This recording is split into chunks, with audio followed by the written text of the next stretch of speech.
이 시간 우리 가운데 주시는 하나님의 말씀은 사도행전 2장 1절에서 4절의 말씀입니다. 저와 여러분들이 한 절씩 서로 교독하는 가운데 하나님의 음성을 들으시기를 바랍니다. 오순절날이 이미 이름에 그들이 다 같이 한 곳에 모였더니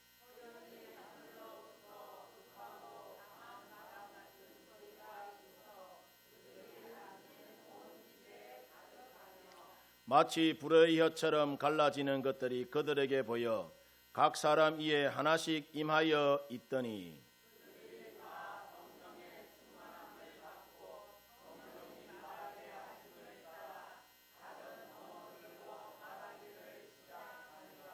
아멘. 할렐루야. 오늘도 함께 이 예배의 자리에 나오신 우리 성도 여러분들 모두에게 하나님의 크고 놀라우신 은혜와 또 사랑이 은총이 늘 넘쳐나기를 바랍니다. 우리 옆 사람 보면서 이렇게 인사 한번 합니다. 내 옆에 앉아주셔서 너무너무 행복합니다. 이렇게 인사합니다. 할렐루야. 이 말이 내 귀에 들리는 대로 내가 시행하겠다고 했으니까 하나님이 우리의 목소리를 들으시고 여러분들 모두 행복하고 복된 믿음의 사람들로 그렇게 세워주시는 줄 믿습니다. 1892년 32세의 적지 않은 나이에 한 선교사가 조선에 들어옵니다. 이 사람은 선교사들이 집단으로 거주하는 지역이 아닌 가난한 조선인 마을에 집을 얻어서 생활했으며 또 조선인들의 가장 낮은 자리에 서 있는 사람들에게 거기에 시선을 두고 이분이 선교 활동을 시작합니다. 그래서 그는 도착한 지 몇 주 만에 자기 집안일을 돕던 여인을 전도하였고 또 반년 만에 우리나라 말로 대화할 수 있었고 이웃 주민들에게 또 기도할 수 있었다고 해요. 또 매일 20에서 30명의 사람들을 만나서 성경을 가르치곤 했다고 합니다. 이렇게 선교 활동을 하는 가운데에 8년 만에 25교회 그러니까 예배 처소를 마련했고 850여 명의 교인들이 예배하는 놀라운 일이 여러분 벌어집니다. 당시 조선의 계급제도에서 가장 밑바닥에 있던 백정들이 모여 살던 곳을 찾아다니면서 선교활동을 하다가 이분이 어느 날 전염병을 앓고 있던 백정 박가를 위하여서 고정임금의 주치의였던 의료 선교사 에비슨을 불러서 돌보게 합니다. 이렇게 조선인들의 사랑방을 이분이 찾아다니면서 당시 천민들의 친구가 되어주고 백정전도의 선두주자로 이분이 여러분 이제 나서게 되죠. 그래서 많은 사람들로부터 사랑과 존경을 한 몸에 받던 파란 눈의 여러분 이 선교사가 누구냐 하면은 바로 사무엘 무어라는 사람이에요. 한국 이름으로는 모삼열 선교사입니다. 이 무어 선교사가 이렇게 기도와 눈물로 곤단골 교회 그러니까 현재의 서울시 인사동에 위치한 성동교회를 이분이 세웁니다. 당시 이름도 갖지 못한 채 인간 대우를 받지 못했던 백정 박가는 무어 선교사의 이 사랑의 감동을 받아서 이분이 개신교인이 돼요. 그래서 무어 선교사에게 이분이 또 이름이 없었으니까 그동안 이 무어 선교사가 이 백정 박가에게 성춘이라는 이름을 지어주기도 합니다. 이렇게 백정 박성춘이 이제 세례를 받고 교회 다니자 곤단골 교회의 양반 교인들이 난리가 납니다. 선교사님, 백정과 양반이 어떻게 예배를 같이 드릴 수 있느냐면서 최소한 자리만이라도 구별해 달라고 그렇게 요구했지만은 이 무어 선교사는 주님의 몸된 교회 안에서는 양반도 백정도 차별을 둘 수 없다면서 우리 모두는 똑같은 하나님의 자녀라며 양반들의 그 제안을 거절해버립니다. 그러자 양반들이 교회에서 이제 갈라져 나가서 홍문동 교회를 세워요. 홍문동 교회를 세웠는데 이 양반들이 얼마 있지 않아서 이 양반들이 다니는 홍문동 교회가 화재로 인하여서 전소되어 버립니다. 불이 나서. 이 일로 양반들이 자신들의 그 교만함을 하나님께 회개하고 다시 성동교회로 되돌아옵니다. 이렇게 해서 두 교회가 또다시 이제 합하게 되었는데, 당시 박성춘은 양반들이 그 나간 사이에 양반들의 그 빈자리를 메우기 위하여서 수많은 백정들을 교회로 인도해요. 당시 성동교회에 해서 이분이 이제 장로가 되는데, 이분이 장로가 된 이후에 신분제도 철폐를 주도했을 뿐만 아니라 1898년 일제와 서양의 그 이권 침탈에 대항하여서 독립협회가 중심이 되어서 만민공동회의가 이제 열리게 되는데, 여기서 백정 박성춘이 대표 연설을 합니다. 그뿐 아니라 얼마 후에는 더 있을 수 없는 일이 이 성동교회 가운데 벌어집니다. 철종대왕의 사촌 경평대군의 첫째 아들인 이재형이 백정들이 다니는 이 성동교회를 출석하여서 교인들을 열심히 섬기는 가운데 이 이재형이 장로가 됩니다. 이렇게 해서 성동교회가 당시 왕족과 양민과 천민이 함께하는 예수 그리스도의 한 지체로 성령이 이끄는 진정한 보편적 교회를 이루게 돼요. 그뿐만 아니라 이때가 일제강점기인데 이 성동교회가 우리나라 대한독립의 여러분 그러니까 3.1운동에 가장 앞장선 교회가 어느 교회냐? 이 성동교회예요. 이 성동교회에서 여운형을 비롯하여서 이시영 수많은 사람들이 독립투사들이 그곳에서 여러분 배출이 됩니다. 후에 마르다 헌틀리 여사가 자신의 저서인 한국 개신교 선교 역사에서 무어 선교사에 의한 조선 백정 해방을 두고 세계를 뒤집어 놓은 사건이라면서 링컨 대통령의 노예 해방 선언으로 자유의 몸이 된 그 미국의 흑인들의 기쁨이 한국의 이 백정들의 기쁨보다 결코 크지 않을 것이라고 이야기하면서 이분이 극찬을 아끼지 않습니다. 이렇게 가난과 질병과 억눌림을 받은 사람들의 곁을 지키며 복음을 끝까지 전하던 이 무어 선교사가 결국에는 전염병으로 조선에 온 지 14년 만에 이제 순교하게 되는데, 서울 양화진에 가면은 선교사 묘역이 있어요. 그 선교사 묘역에 가보면은 이 무어 선교사의 묘비에 이런 글이 여러 번 적혀 있습니다. 사무엘 무어는 조선 사람들을 사랑하였고 조선인을 예수님께 인도하기를 원하는 성령으로 충만한 충성스러운 일꾼이었다라고 여러분 그렇게 적혀 있습니다.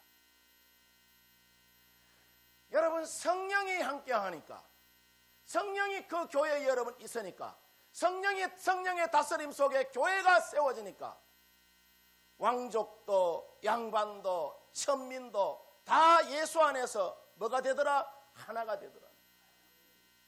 그뿐만 아니라 우리 사회에 굉장히 큰 지대한 영향력을 행사하면서 교회가 세워지더라는 거예요.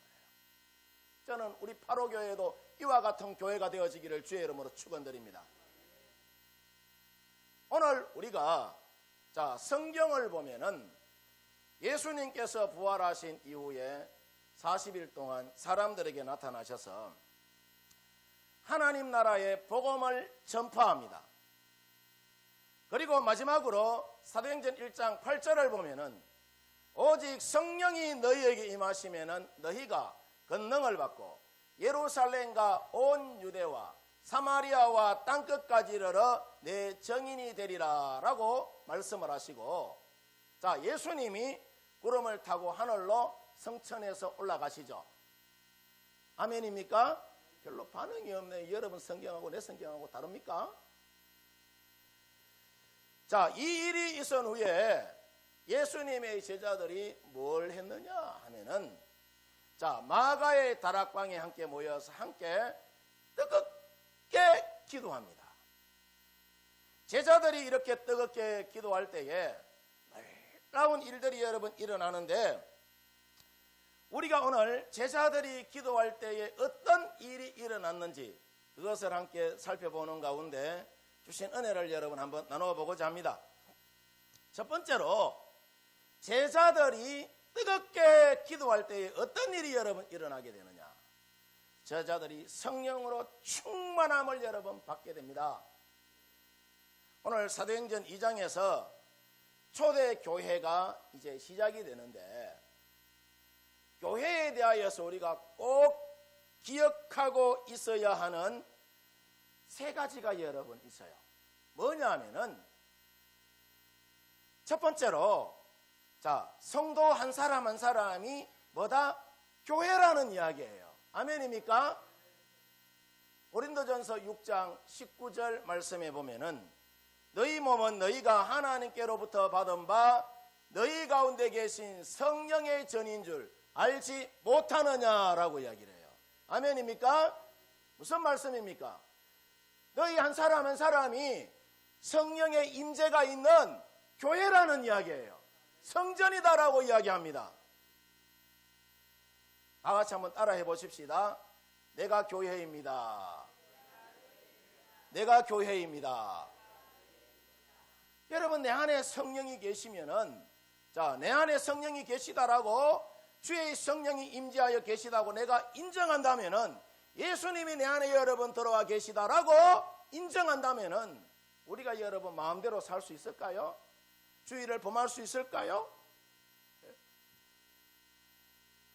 우리 모두가 제각기 성령이 임재하는 여러분 교회인 줄 믿습니다. 두 번째로, 성도의 여러분 공동체가 교회라는 이야기예요. 로마서 12장 5절을 보면은 이와 같이 우리 많은 사람들이 그리스도 안에서 한 몸이 되어 서로 뭐가 되었다고 하죠? 지체가 되었다라고 이야기해요. 지체가. 이 말은 성도 한 사람 한 사람이 모여서 그리스도의 몸인 교회를 이루게 됐다는 이야기예요. 아멘입니까? 그리고 세 번째로, 교회는 세상에서 어떤 여러분 위치에 있느냐 하면은, 교회는 세상 속에 속한 것이 아니라 세상의 만물 위에, 그러니까 교회가 세워졌다는 이야기라. 아멘. 에베소서 1장 22절을 보면은 또 만물을 그 발 아래에 복종하게 하시고 그 만물 위에 교회의 머리로 삼으셨다라고 말씀하십니다. 이 말은 하나님께서 교회를 세상 만물 가운데에 여러분 세운 것이 아니라, 수많은 만물 가운데 교회가 그 중에 하나가 아니라 세상 만물 위에, 그러니까 이 교회가, 만물 위에 교회가 우뚝 세워져 있다는 이야기예요. 그래서 교회는 세상의 만물을 축복하고 세상 만물 위에 만물을 위하여서, 교회는 만물 위에 세워졌으니까 교회가, 세상을 위하여서 교회는 기도해야 하는 것입니다. 아멘. 지난번 여러분 우리가 홈커밍 데이를 앞두고 한 주간 특별 새벽 기도회를 해서 그런지는 여러분 몰라도 지난주에 많은 사람들이 교회를 찾았고 그 중에 보면은 전혀 예상치 못하였던 분들도 교회로 여러분 오셨어요. 우리 한번 영상 한번 볼까요? 한번 보겠습니다. 큐.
성코밍데이 4, 5월 그러니까 4월달, 5월달부터 준비의 과정부터 시작해 성코밍데이까지 영상을 통해서 우리가 봤는데 여러분 기도하면은 하나님이 일하시는 줄 믿습니다. 아멘.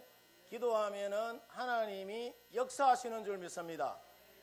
또 지난주 우리 교회 특별 새벽 기도의 준비 영상과 또 우리 8호 교회 소개 영상을 제가 유튜브에 쭉 올려놨는데 많게는 조회수가 3,300회 이상 나왔고 또 평균으로 치면 500회 이상 많은 사람들이 들어와서 보고 가셨어요.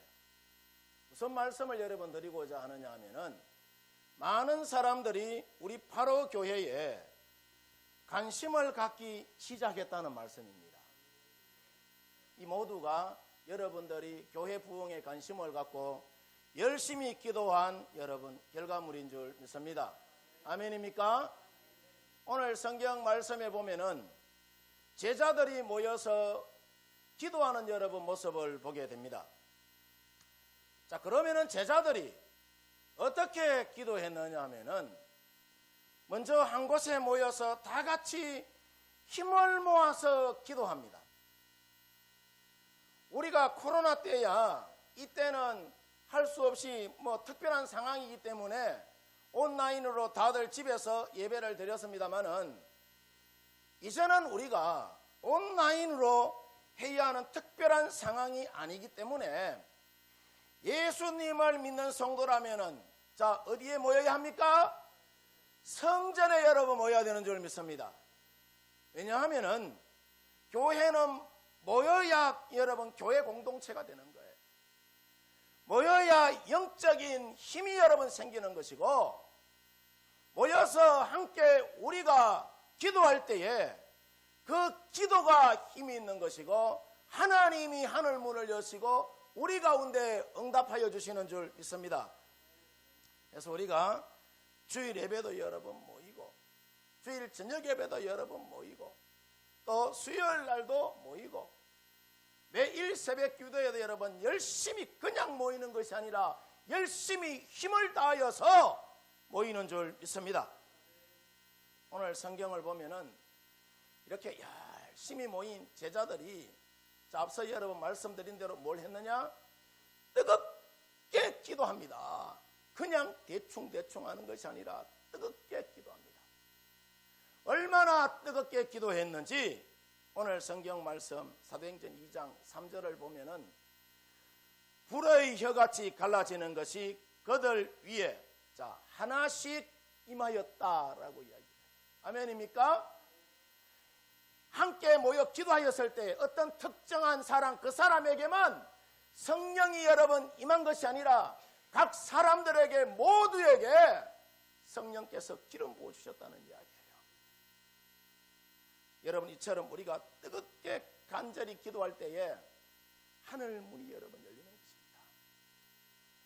우리가 지난주 구역예배 시간에 열왕기상 18장의 엘리사 이야기를 여러분 아마 다 들었으리라 그렇게 여겨집니다. 자, 이 엘리야가 갈멜산에서 바알 선지자 450명과 아세라 선지자 400명과 누구의 신이 참신인지 기도 대결을 여러분 벌이잖아요. 그 기도 대결을 벌였을 때에 열왕기상 18장 37절을 보면은 이 엘리야 선지자가 간절히 기도하기를 뭐라고 이야기하느냐? 여호와여 내게 응답하소서. 내게 응답하소서. 이 백성이 주 여호와는 하나님이신 것과 주는 그들의 마음을 돌이키심을 알게 하옵소서라고 간절히 확신을 갖고 이 엘리야가 기도했을 때에 하나님이 엘리야에게 어떻게 응답하시죠? 불로 응답하십니다. 우리에게도 이와 같은 응답받는 믿음이 있어야 될 줄 믿습니다. 그래서 주께서 교회를 두고 뭐라고 이야기하느냐 하면은 내 집은 만민이 많은 집이다, 기도하는 집이다 라고 말씀하세요. 그래서 우리가 주일 저녁 예배와 수요일 예배 이 예배 전에 그죠? 뜨겁게 찬송하고 기도하는 목적이 여러분 뭐냐? 성령이 충만한 가운데 우리가 하나님 앞에 예배자로 나가기 위해서예요. 그래서 기도에는 333 법칙이 여러분 있습니다. 뭐냐면은 여러분 잘 아는 예레미야 33장 3절의 여러분 말씀인데, 너는 내게 뭐하라고? 첫 번째, 부르짖어라. 내가 네게 응답하겠고 네가 알지 못하는 크고 은밀한 일을 네게 보여주겠다라고 이야기를 해요. 무슨 말씀이냐면은 우리가 하나님 앞에 뜨겁게 부르짖어 기도할 때에 하나님이 우리에게 응답하여 주시고, 우리가 알지 못하는 크고 놀라운 일을 하나님이 우리 가운데 보여주겠다라고 말씀하십니다. 오늘 제자들이 이처럼 여러분 뜨겁게 기도했을 때에 어떤 결과물이 여러분 만들어지느냐 하면은, 자, 주님께서 제자들에게 성령의 충만함을 부어주십니다. 그래서 예수님을 믿고 성령을 받은 사람은 모두가 다 성령이 거하는 성전인 줄 여러분 믿습니다. 그래서 우리 믿음의 사람들의 영혼은 자, 언제나 딸가락 딸가락 소리 나는 빈 깡통이 되면 여러분 안 되는 거예요. 세상의 생각과 세상의 영이 아니라 성령으로 우리의 영혼을 언제나 가득 여러분 채워가야 되는 줄 믿습니다. 자, 그러면은 우리가 어떻게 할 때 우리의 생각 덩어리를 성령으로 충만하게 우리가 채워갈 수가 있느냐? 함께 모여서 앞서 말씀드린 것처럼 뜨겁게 기도할 때에 우리가 성령으로 충만하게 되는 것이죠. 바라기는 우리 성도님들 모두가 언제나 모여서 뜨겁게 기도하는 신앙생활을 통하여서 성령 충만한 성도들이 되어지기를 주의 이름으로 축원드립니다. 그 다음 여러분 두 번째로, 자, 사도행전 2장 4절을 보면은 성령 충만한 제자들의 모습에서 처음으로 나타난 현상이 뭐냐 하면은 저들이 뭐가 달라져요? 자, 방언했다 하잖아요. 말이 달라집니다. 그들이 다 성령의 충만함을 받고 성령의 말하게 하심을 따라 다른 언어들로 말하기를 시작했다라고 이야기해요. 여기서 다른 언어라고 했는데 이것을 방언의 은사다라고 말합니다. 그러면은 우리가 성령으로 충만한 증거가 그러면은 방언을 두고 이야기하느냐, 샬라샬라 하면서 기도하는 그 방언을 두고 이야기하느냐, 꼭 그런 것만은 여러분 아닙니다.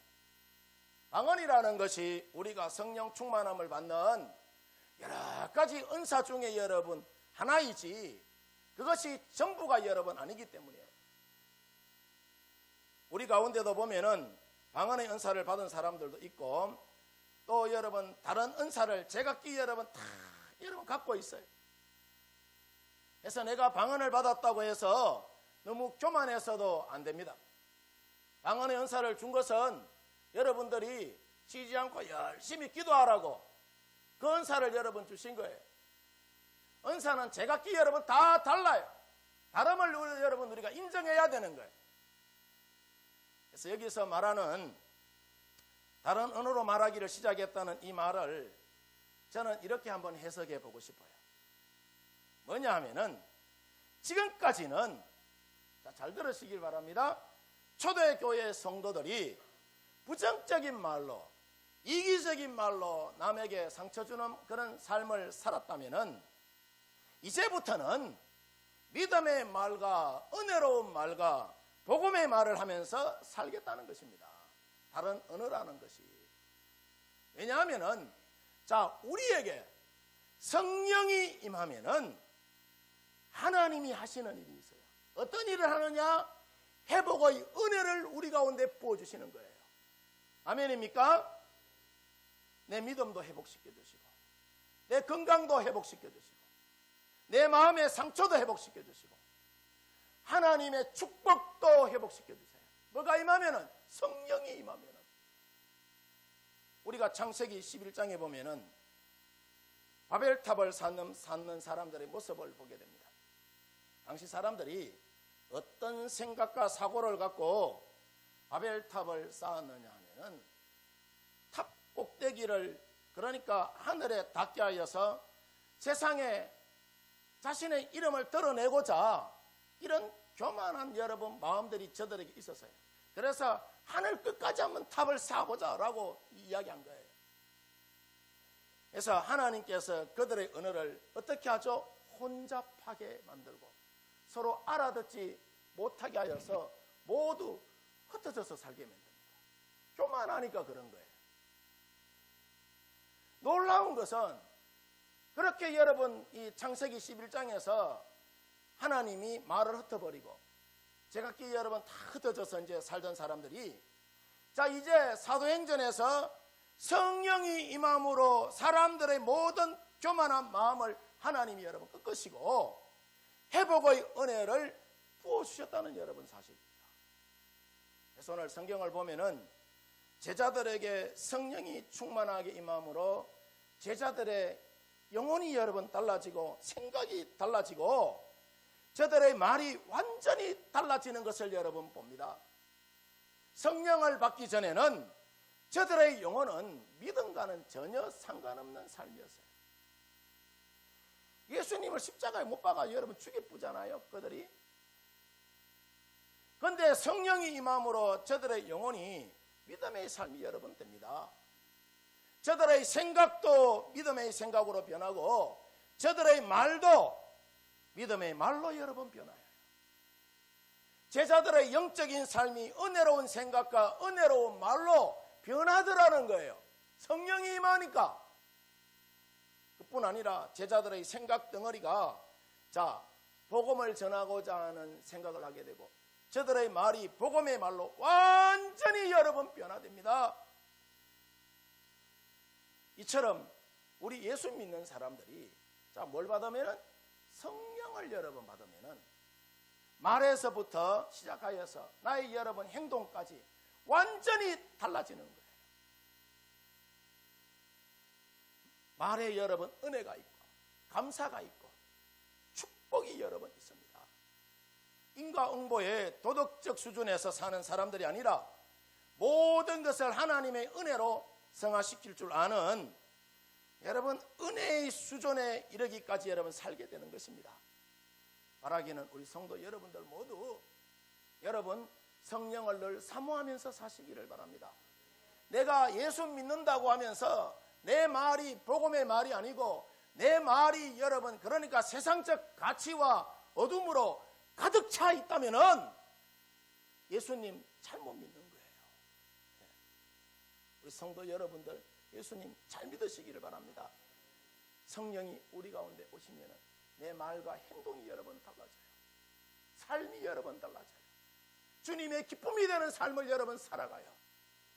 말하기는 성도 여러분들 모두 언제나 성령을 늘 사모하면서 예수님 내 인생의 주인 삼아서 이 세상을 여러 번 변화시켜 나가는 그런 아름다운 믿음의 삶을 우리 성도 여러분들이 펼치며 살아가시기를 주의 이름으로 축원드립니다. 축원드립니다.